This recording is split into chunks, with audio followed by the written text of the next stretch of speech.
ನಾವು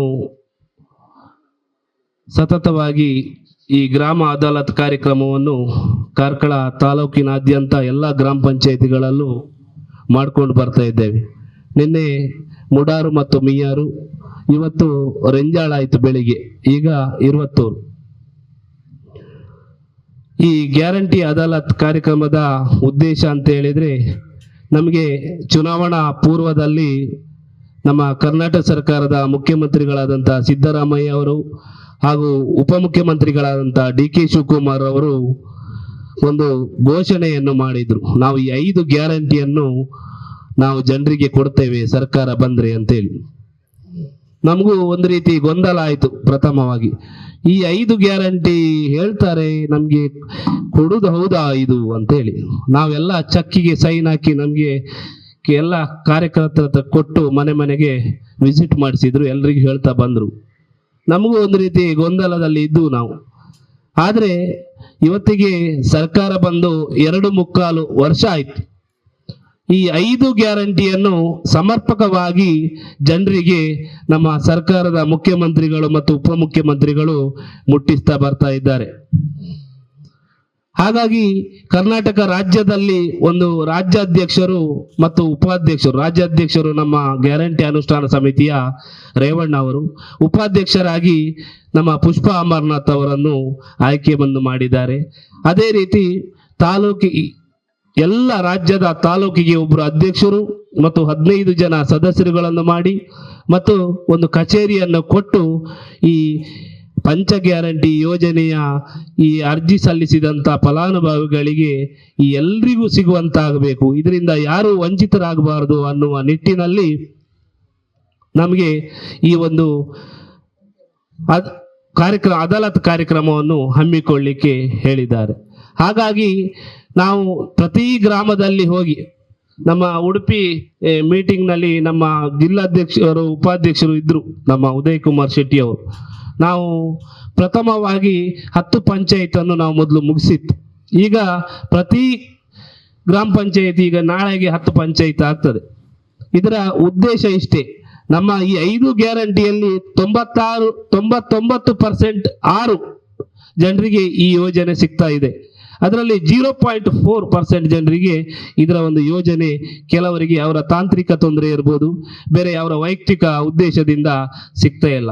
ಕಾರಣ ಏನಂತ ಹೇಳಿದರೆ, ಈ ಗೃಹಲಕ್ಷ್ಮಿ ಯೋಜನೆಯಲ್ಲಿ ತಾಯಂದರಿಗೆ 2,000 ರೂಪಾಯಿ ಕೊಡುವಂಥದ್ದು.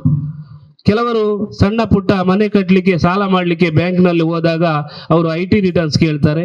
ನಾವು ಸಿ ಹತ್ರ ಹೋಗಿ IT ರಿಟರ್ನ್ಸ್ ಕೊಟ್ಟಾಗ ಅಲ್ಲಿ ನಮಗೆ ನಾವು ಆದಾಯ ತೆರಿಗೆ ಕಟ್ಟುವವರು ಅಂತ.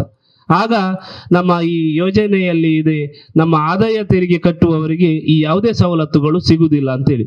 ಆದರೆ ನಿಜವಾಗಿ ಅವರು ಬಡವರಿದ್ದಾರೆ, ಅವರು ಏನೋ ಒಂದು ಸಣ್ಣ ಪುಟ್ಟ ಸಾಲ ಮನೆ ಕಟ್ಟಲಿಕ್ಕೆ ಇರ್ಬೋದು, ಬ್ಯಾಂಕಿನ ಸಾಲ ತಗೊಳ್ಳಿಕ್ಕೋಸ್ಕರ ಮಾತ್ರ ಈ ಒಂದು IT ರಿಟರ್ನ್ಸ್ ಮಾಡಿದ್ದಾರೆ ಅಂತ ಹೇಳಿ ನಾವು ಮೊನ್ನೆ ಜಿಲ್ಲಾ ಮೀಟಿಂಗ್ನಲ್ಲಿ ನಮಗೆ ಕೇಳಿದಾಗ ಅವ್ರು ಹೇಳಿದ್ರು, ನೀವು ಗ್ರಾಮ ಅದಾಲತ್ನಲ್ಲಿ ನೀವು ಅಂಥ ಫಲಾನುಭವಿಗಳ ಪಟ್ಟಿಯನ್ನು ಮಾಡಿ ನಮಗೆ ಜಿಲ್ಲೆಗೆ ಕಳಿಸಿಕೊಡಿ, ನಾವು ಇಡೀ ರಾಜ್ಯಕ್ಕೆ ಕಳಿಸಿಕೊಟ್ಟು ಅದನ್ನು ನಾವು ಮಾಡಿಕೊಡ್ತೇವೆ ಅಂತ ತಿಳಿಸಿದ್ದಾರೆ.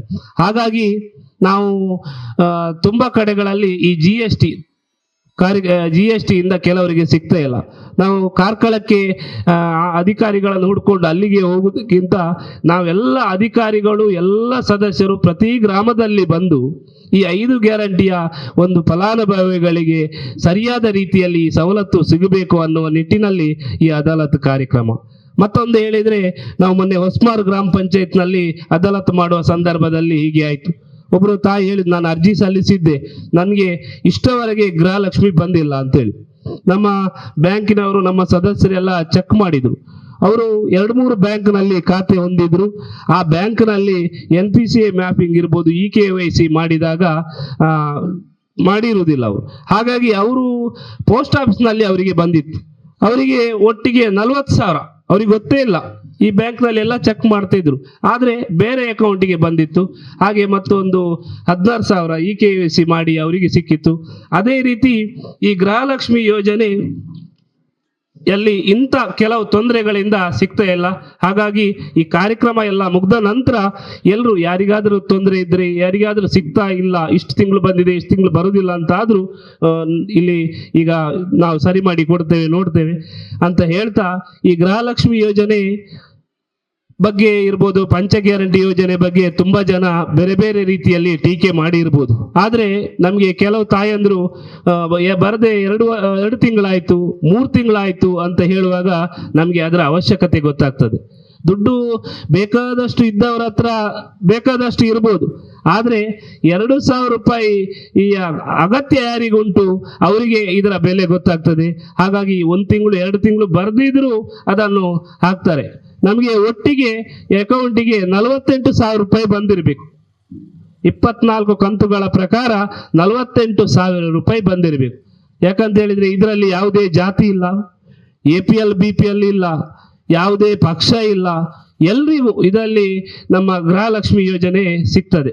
ಹಾಗಾಗಿ ಈ ಯೋಜನೆಯ ಫಲಾನುಭವಿಗಳು ಕೆಲವು ಕಡೆ ಹೇಳಿದ್ದಿದೆ, ನಾವು ಬೇರೆ ಬೇರೆ ಚಿಕಿತ್ಸೆ ಇರ್ಬೋದು, ಬೇರೆ ಬೇರೆ ಮನೆಯ ಕೆಲವು ಕೆಲಸ ಕಾರ್ಯಗಳಿಗೆ ನಾವು ಇದನ್ನು ಉಪಯೋಗಿಸಿದ್ದೇವೆ ಒಟ್ಟುಗೂಡಿಸಿ ಅಂತ ಎಲ್ಲ ಹೇಳಿದ್ದಾರೆ.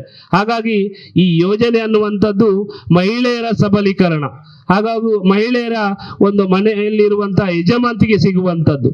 ಇದು ಬಡವರ ಒಂದು ಬದುಕು ಕಟ್ಟಿಕೊಡುವಂತ ಯೋಜನೆಯನ್ನು ನಮ್ಮ ರಾಜ್ಯದ ಮುಖ್ಯಮಂತ್ರಿಗಳು ಮಾಡಿದ್ದಾರೆ.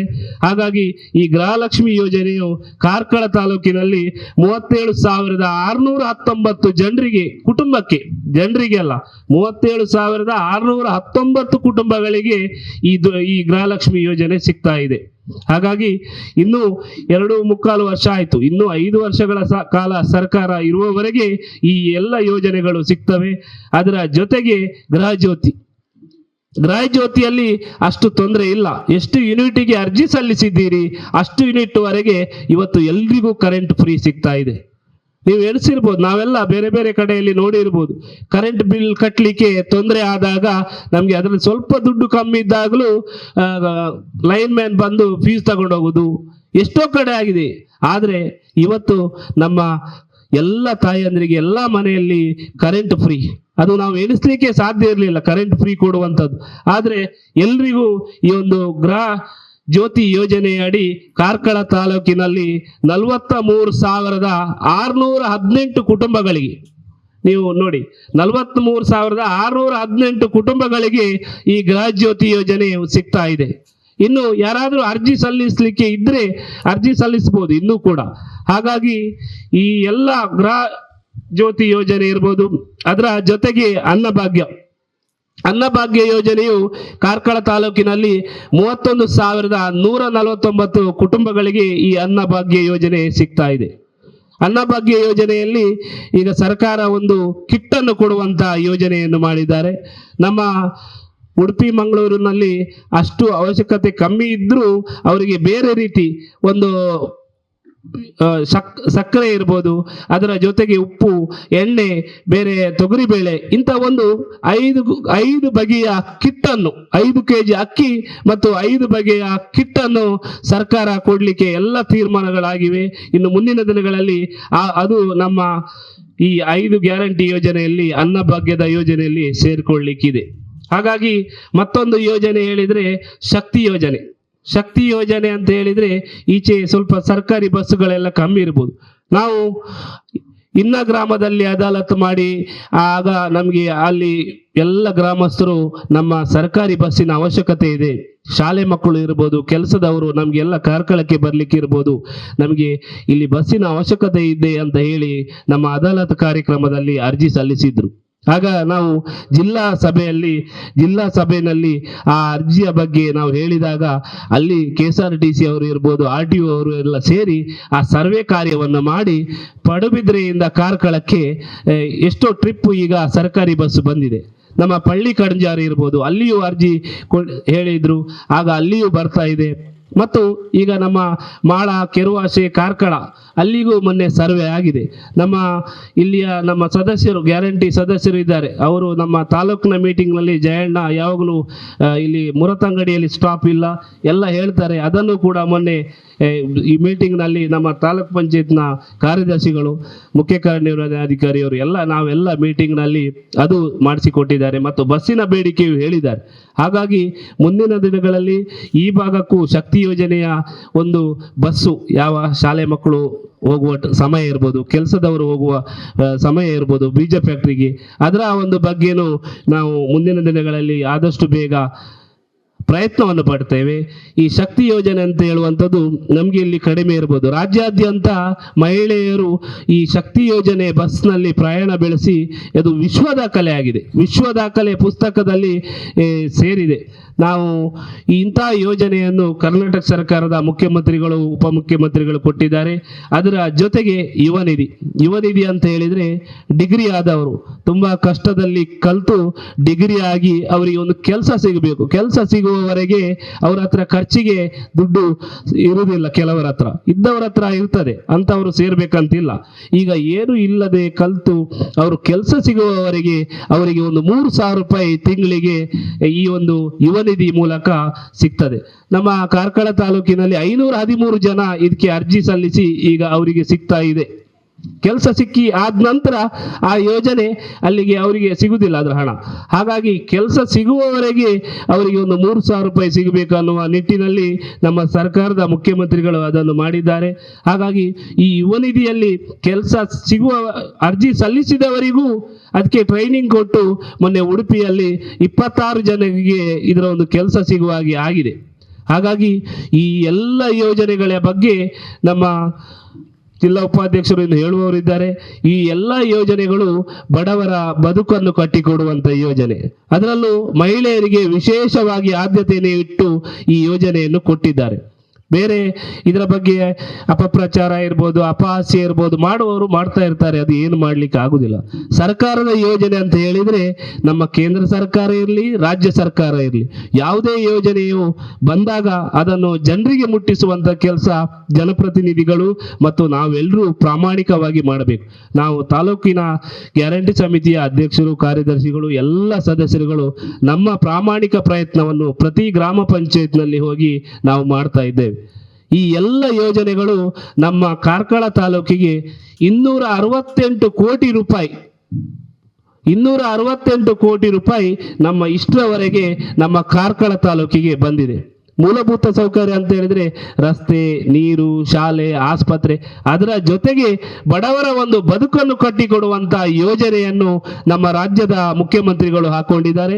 ಆ ಎಲ್ಲ ಯೋಜನೆಗಳನ್ನು ಸರಿಯಾಗಿ ಅನುಷ್ಠಾನ ಆಗಬೇಕು ಅನ್ನುವ ನಿಟ್ಟಿನಲ್ಲಿ ಈ ಪ್ರತಿ ಗ್ರಾಮ ಪಂಚಾಯತ್ನಲ್ಲಿ ನಾವು ಈ ಅದಾಲತ್ ಕಾರ್ಯಕ್ರಮವನ್ನು ಮಾಡುವವರಿದ್ದೇವೆ. ಹಾಗಾಗಿ ಯಾರಿಗಾದ್ರೂ ನಿಮ್ಮ ಯಾವುದೇ 5 ಗ್ಯಾರಂಟಿ ಯೋಜನೆಯಲ್ಲಿ ತೊಂದರೆ ಆದಾಗ ನಿಮ್ಮ ಆಧಾರ್ ಕಾರ್ಡ್ ಇರ್ಬೋದು ಎಲ್ಲವನ್ನು ತಂದು ನಮ್ಮ ಅಧಿಕಾರಿಗಳು ಬಂದಿದ್ದಾರೆ. ನಮ್ಮ ಅಧಿಕಾರಿಗಳು ಅದೇ ಒಳ್ಳೆ ರೀತಿಯಲ್ಲಿ ಈ 5 ಗ್ಯಾರಂಟಿ ಯೋಜನೆ ಬಗ್ಗೆ ಕೆಲಸವನ್ನು ಮಾಡ್ತಾ ಇದ್ದಾರೆ. ನಮ್ಮ ಕಾರ್ಯದರ್ಶಿಯವರು ಇರ್ಬೋದು, ನಮ್ಮ 5 ಗ್ಯಾರಂಟಿಯ ಈ ನಮ್ಮ ಫುಡ್ಡಿನವರು ಇರ್ಬೋದು, ಅವರು ಹಾಗೆ ರೇಷನ್ ಕಾರ್ಡ್ ಬಗ್ಗೆ ನಮಗೆ ಕಾರ್ಡ್ ಕ್ಯಾನ್ಸಲ್ ಆಯ್ತು ಅಂತ, ಕಾರ್ಡ್ ಕ್ಯಾನ್ಸಲ್ ಅಂತ ಆಗುವುದಿಲ್ಲ. ಯಾಕಂತ ಹೇಳಿದ್ರೆ APL BPL ಇದ್ದಂಥದ್ದು APL ಆಗ್ಬೋದು. ಯಾಕಂತ ಹೇಳಿದ್ರೆ ಮೊನ್ನೆ ಅವರಿಗೆ ಹೇಳಿತ್ತು, ಅದು ಯಾರಾದರೂ ಮನೆಯಲ್ಲಿ ಕೆಲಸ ಸಿಕ್ಕಿ GST ಯಾರು ಕಟ್ತಾ ಇದ್ರೆ ಎಲ್ಲಿಯಾದರೂ ಅದು APL ಆಟೋಮೆಟಿಕ್ ಆಗ್ತದೆ ಅಂತ. ಹಾಗಾಗಿ ಅವ್ರ ಹತ್ರವೂ ನಾವು ಮತ್ತು ಉದಯ್ ಕುಮಾರ್ ಶೆಟ್ಟಿ ಅವರಲ್ಲಿ ಹೇಳಿದೆ. ಯಾಕಂದ್ರೆ ಎಲ್ಲಿಯಾದರೂ ಕೆಲಸಕ್ಕೆ ಹೋದಾಗ ಮಕ್ಕಳು ಕೆಲಸ ಮಾಡ್ಬೋದು, ಆದರೆ ಅವರ ಮನೆಯ ಪರಿಸ್ಥಿತಿಯನ್ನು ನೋಡಿ ನೀವು ಅದನ್ನು ಮಾಡಬೇಕು ಅಂತ. ಹಾಗಾಗಿ ಅದನ್ನು ಅವರು ಮಾಡ್ತಾ ಇದ್ದಾರೆ. ಮತ್ತು ತುರ್ತು ಆರೋಗ್ಯದ ನಿಮಿತ್ತ ಏನಾದರೂ ಆರೋಗ್ಯಕ್ಕೆ ಏನು ಆಯುಷ್ಮಾನ್ ಏನಾದ್ರು ಸಿಗಬೇಕಿದ್ರೆ ನಮಗೆ ಕೂಡಲೇ ಅವರು BPL ಕಾರ್ಡ್ ಅನ್ನು ಮಾಡಿಕೊಡ್ತಾರೆ. ಇಷ್ಟು ಹೇಳ್ತಾ ಎಲ್ಲ ಯೋಜನೆಯ ಅಧಿಕಾರಿಗಳು ಇರ್ಬೋದು, ನಮ್ಮ ತಾಲೂಕ್ ಪಂಚಾಯತ್ನ ಎಲ್ಲ ಅಧಿಕಾರಿಗಳು ಒಳ್ಳೆಯ ರೀತಿಯಲ್ಲಿ ಕೆಲಸವನ್ನು ಮಾಡ್ತಾ ಇದ್ದಾರೆ. ಹಾಗಾಗಿ ಈ ಒಂದು ಕಾರ್ಯಕ್ರಮದ, ಈ ಅದಾಲತ್ ಕಾರ್ಯಕ್ರಮದಲ್ಲಿ ಬಂದಂತ ಎಲ್ಲ ತಾಯಂದಿರಿಗೂ ವಂದಿಸುತ್ತಾ ನನ್ನ 2 ಮಾತನ್ನು ಮುಗಿಸ್ತೇನೆ. ನಮಸ್ಕಾರ.